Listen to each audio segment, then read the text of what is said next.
तो देखिए, बिहार में नीट पुनर्परीक्षा फर्जीवाड़े की जांच होगी। अब ईओयू से लखीसराय में मेडिकल छात्रों और बायोमेट्रिक कर्मियों की मिलीभगत से बड़ा परीक्षा को घोटाला जो है वो उजागर हुआ था और मामले में अब तक 12 मेडिकल के छात्र, 17 बायोमेट्रिक कर्मी और एक मूल अभ्यर्थी समेत 30 लोगों की गिरफ्तारी हुई है। पूरे रैकेट का मास्टरमाइंड पावापुरी के बीएमआई एमएस का एमबीबीएस छात्र रविशंकर उर्फ सम्राट बताया जा रहा है। जांच में खुलासा हुआ है कि बायोमेट्रिक सिस्टम में सेंध लगाकर फर्जी परीक्षार्थियों को केंद्रों में प्रवेश दिलाया गया। लखीसराय के 3 परीक्षा केंद्रों से 9 सॉल्वर पकड़े गए। गिरोह का नेटवर्क बिहार समेत 8 राज्यों तक फैला हुआ है। प्रारंभिक जांच में प्रति अभ्यर्थी 10 से 12 लाख रुपयों की डील की बात सामने आई। ईओयू ने तीनों एफआईआर टेक ओवर कर पूरे नेटवर्क की गहन जांच शुरू कर दी है। परीक्षा माफिया, आर्थिक लेन देन और अंतर्राज्यीय कनेक्शन खंगाले भी जा रहे हैं।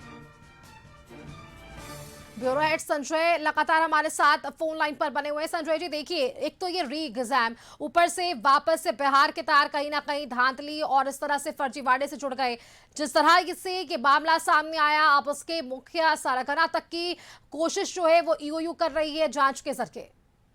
जी बेशक सुष्मिता, एक बार फिर से बिहार पूरे देश में बदनाम हुआ है। इस बात से भला कौन इनकार कर सकता है।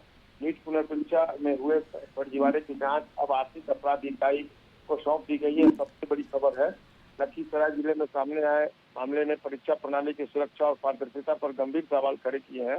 प्रारंभिक जांच में पता चला है कि मेडिकल छात्रों, बायोमेट्रिक कर्मियों और दलालों के गठजोड़ ने संगठित तरीके से जो डमी कैंडिडेट है उनको परीक्षा दिलाने का नेटवर्क तैयार किया था।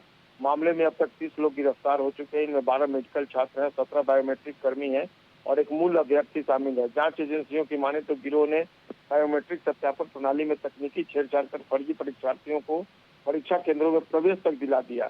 लखीसराय के 3 परीक्षा केंद्रों से 9 सॉल्वर पकड़े जाने के बाद पूरे रैकेट का खुलासा हुआ था।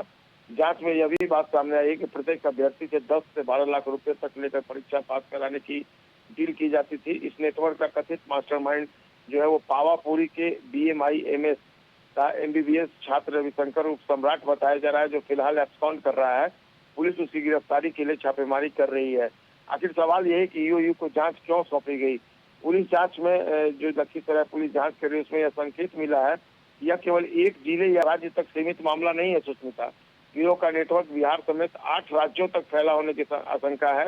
इसमें बड़े पैमाने पर आर्थिक लेन देन, तकनीकी हेरफेर, फर्जी पहचान, अंतर्राज्यीय संपर्कों का इस्तेमाल किया गया है। ऐसे मामलों की विशेष जांच की जरूरत पड़ती है, इसलिए जिम्मेवारी ईओयू को दी गई है।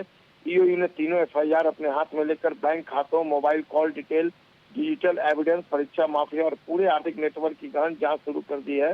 माना जा रहा है कि जांच आगे बढ़ने पर इस घोटाले से जुड़े कई और लोग तथा बड़े नेटवर्क का खुलासा हो सकता है और भी गिरफ्तारियां सामने आ सकती हैं। जी सुशील। बिल्कुल बिल्कुल संजय जी, आप हमारे साथ बने रहिए। इस बीच एक और बड़ी खबर का रुख करते हैं, उस पर भी आपसे जानकारियां जरूर इकट्ठा करेंगे।